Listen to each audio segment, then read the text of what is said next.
people like Candace Owens. I'm not just the guy who talks about it. No, I put myself on the ground and fought this fight.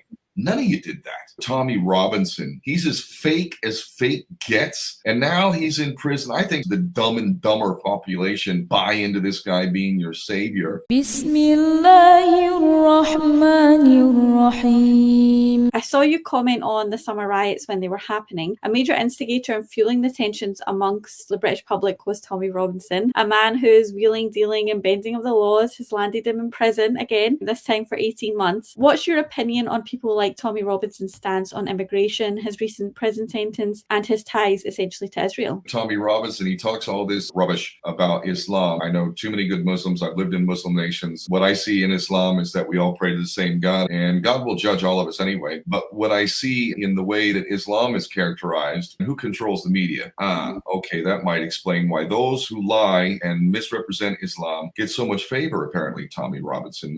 Dan Bilzerian, somebody I met recently, he said some fantastic things. God bless him. Jake Shields, another great guy, former world champion. He's speaking so much truth. He's got death threats against him. Anybody who speaks these truths better be willing to pay the price, both financially in terms of freedom. Tommy Robinson is financed indisputably by what's known as Zionists. Tommy Robinson has said that he would fight for the Israeli military if they were in a war, which he never did, by the way. He could have in the last year. He didn't even do that. He is part of creating the EDL, we're told, the British National Party, the BNP. That and the EDL is directly connected and part of the JDL, the Jewish Defense League. It's the same entity. The JDL, by the way, protested when I spoke in Toronto in 2016, and they had a big gathering. In America, they're recognized as a terrorist organization. Those guys don't scare me at all. They came up to me and I'm smiling, and they're coming up threatening me, and they had threats against my life and all this stuff. The police actually grabbed me and pulled me in through, and I was upset. I was like, no, man, I want to walk in on my own. That's what Tommy Robinson represents, and we all know that's not his real name. He's as fake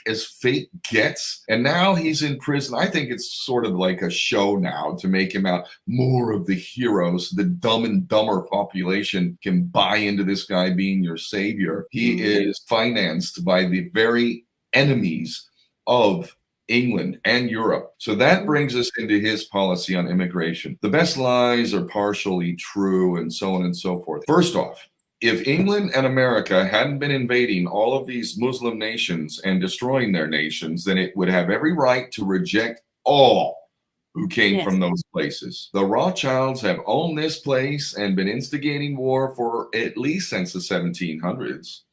We have been in one war after another war after another war. My point is, when you devastate countries and create refugees, and it's your banking enemy inside the gate, treasonous forces that are instigating all of this, you have no right to complain when these people come flooding into your country. The ones instigating this unfettered immigration, opening up the southern border in America now, millions coming in.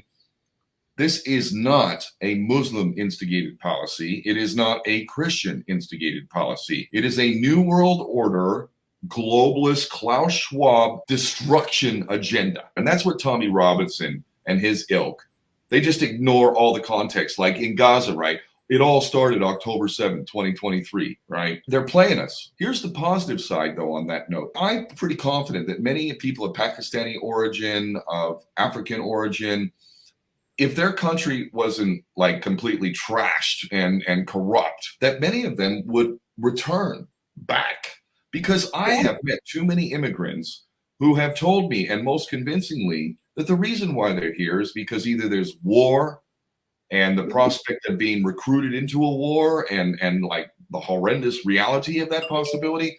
Most of them are economic migrants. And while I am not supporting illegal immigration at all, I am not going to conversely ignore the context of why people are leaving. And I challenge anyone, if you were in a place where war's all around you, death and destruction, no opportunities anywhere, and say in Africa where the French, the British, Portuguese, come on. We have exploited this entire continent. It should be a wealthy continent. If you were in that place, what would you do? Would you stay and die and be a slave? I'm not making excuses here, but let's be real. If you saw an opportunity to go and make a life for yourself over there, potentially go over there like many do and then send money back home to help your struggling family, as many do. Is that an ignoble thing or is that a noble thing? The number one name now in England? Mohammed. I can understand how that would be a real easy one for white British people to get really upset about. And to be honest, is England Islam? Is England like Muslim? No, it's not. It's built of Saxons and Nords and Celts. And our culture is being destroyed. We're becoming a multicultural soup and losing our identity. This is not good for any of us. I don't care what country you come from. We should be proud of who we are. We should protect and preserve who we are. And we should protect our national borders. And the rights of the people within those nations should enjoy also benefit of the national resources being the birthright of the people from that nation. But because of this multicultural stuff, it's all very convoluted now. Yeah. We should be having serious debates and philosophical, critical thinking conversations, but we won't have that as long as a certain nefarious group is running our politicians, running the media, running Hollywood, doing ritual satanic sacrifices. This is the world we're living in. And I want to say that, if someone is proud of the country that they're born in, then that's fine, as long as there's no prejudice involved in that. And I think with the summer riots, if someone comes into the country because of immigration, there should be a screening process. Why they're coming in, what are the reasons, what are they going to bring to the country? But if there's discrimination involved, or people are trying to burn down hotels that are housing migrants, even if they're illegal, that's going too far. And the reason why the summer riots kicked off was because a guy committed horrific crimes in Southport. He was a monster in my eyes. I don't know if you saw, but the far right were celebrating a gotcha moment recently because he was charged by the police for having downloaded an extremist manual. And that made the bigots justify the riots by saying, we told you he was Muslim and this was all because of Islam. But it turns out that that document was US military studies document and not an actual Al-Qaeda manual. Then all of a sudden, the bigots sort of quietened down and slithered back under a rock somewhere. And I have said this from the beginning, even if he was a Muslim, we would still condemn him and his evil acts against those poor children. It's totally against what Islam teaches us. And it certainly doesn't justify thugs looting and rioting regardless of the perpetrator's background. It's like stereotyping all Jewish people for what Epstein did. I mean, this type of colonialism is nothing new, really, is it? Some critics say, well, everybody throughout history colonized each other. But I say to them, two wrongs don't make a right. Let's correct the wrongs, not use them to justify doing more wrong. I mean, Western colonialization of foreign countries has been going on from the 16th century to the present day. That's like 500 years. And Israel is an extension of that oppression. All those colonizers are gone except the West. And there are so many countries around the world that are in crisis because of the knock-on effects of being historically colonized and ransacked of their resources. And Palestine is a prime example of that. I actually just assumed that all Zionists were Jewish, and it's only recently when I've been doing a lot of my research that I found out the majority of Zionists are not Jewish. And I heard of the Schofield Bible. Candace Owens, she actually done a stream about the Schofield Bible and how it was used as religious propaganda to recruit Christians. And I think Candace is doing great work like yourself, and both of you have the correct Christian stance on Palestine. And I'm sure the Christians over there would appreciate the support from their fellow Christians. And it must baffle them somehow on a global level in the West that many Christians are supporting their Zionist oppressors instead of them. As Muslims, we're used to it, and the majority of us support our brothers and sisters over there. But there are Muslims too, that have turned their back on Palestine, especially those on a government level in other nations in the Middle East, and some individual sellouts also. As a Christian, I want to ask your take on what you think of Christian Zionists. Okay, if we look at Christian Zionism, then we need to understand Cyrus Schofield. Cyrus Schofield, who wrote this absolutely insane document called the Schofield Bible. First off, he was a forger. He left his wife and children for a young girl. He ended up leaving her as well. He then worked directly with the most nefarious and anti-Christian people that you can name, literally Bernard Baruch and Jacob Schiff. These people are also financiers of Bolshevism, which destroyed Tsarist Christian heritage to the point that all of the churches and all of the mosques were destroyed under a communist system. We go back to a man who's known as Karl Marx. His real name is Moses Mordecai Levy. He wrote the Communist Manifesto with Theodore Herzl and other influencers of the day. They predicted World War I and World War II, and it all came to pass. And they destroyed all the churches and all the mosques, destroyed Christianity, outlawed religion. And the first law of communism was anti-Semitism, which was punishable by death. And so what a bunch, I'm going to say this flat out, dumbasses you are to buy into the Schofield Bible. If this is not proof of mind control and stupidity on steroids, I don't know what is. They have got these people to literally flip everything on its head and literally lockstep agree with virtually everything Israel is doing in its genocidal campaign openly declared. That's just a short summary of Christian Zionism. It is an affront.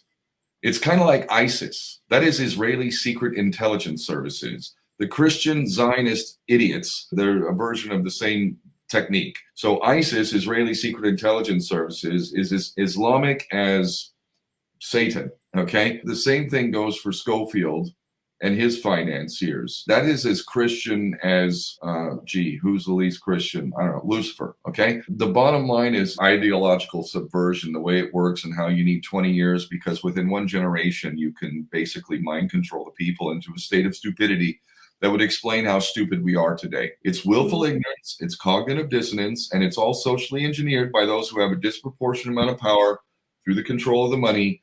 They bought off all our corrupt politicians. They control the media. They control Hollywood. AIPAC brags about owning my government now, literally. That's one thing that's really positive about this genocide openly declared, because you have to be beyond stupid to not see the obvious at this point. It has forced those who have been able to hold on to this willful ignorance to either adopt a different understanding of this reality or just accept the fact that you are happy for children to be murdered and burned and raped and buried under the rubble as long as you're doing okay, which means you've lost your humanity anyway.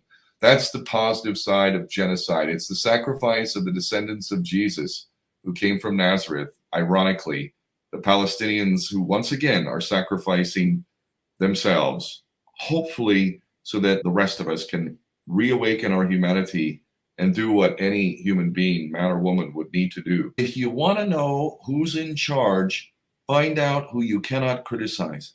Can I criticize Muslims? Yes. Can I criticize white people? Oh, yeah. Can I criticize any number of people? You bet. But there's one group that you better not. And only because of this genocide do we see that changing. I wish my reach was greater. And I even look at these people like Candace Owens and a lot of these people who have like millions and stuff. All of these people are new to the party. And I'm not just the guy who talks about it. No, I put myself on the ground and fought this fight. None of you did that. None of you. Name one.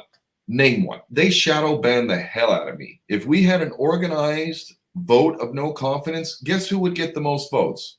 Would it be Starmer, his opponent, or the vote of no confidence? Which one do you think it would be? Definitely the vote of no confidence. And what would happen then?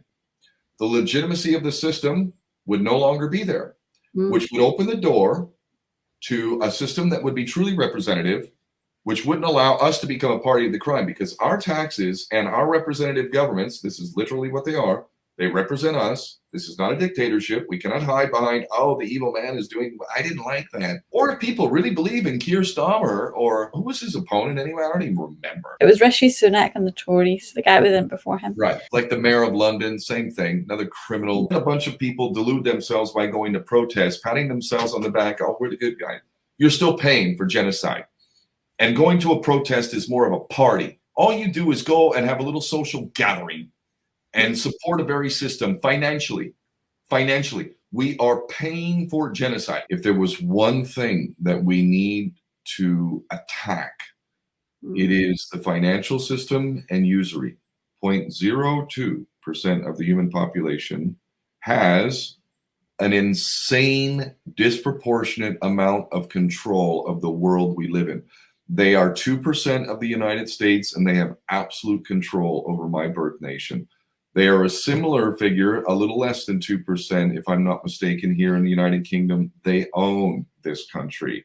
Europe and the Western world, this extreme minority owns all of our countries, dictates our policies, and affects so-called justice, which is really the perversion of law. There is a genocide being actively carried out right now. If you go to Israel today and you preach Islam, they're not going to like that either, but I can guarantee you, if you preach the gospel, they will spit on you, they will beat you, and they've made it effectively illegal in the Holy Land. I genuinely do pray for the people over there. The children, as a mother, it really hurts my soul. I can't sometimes see what I do see because it's really, really difficult to watch. And it's so important that we give them a voice amongst the vast momentum of propaganda justifying the genocide. It's really important that we give them their voice.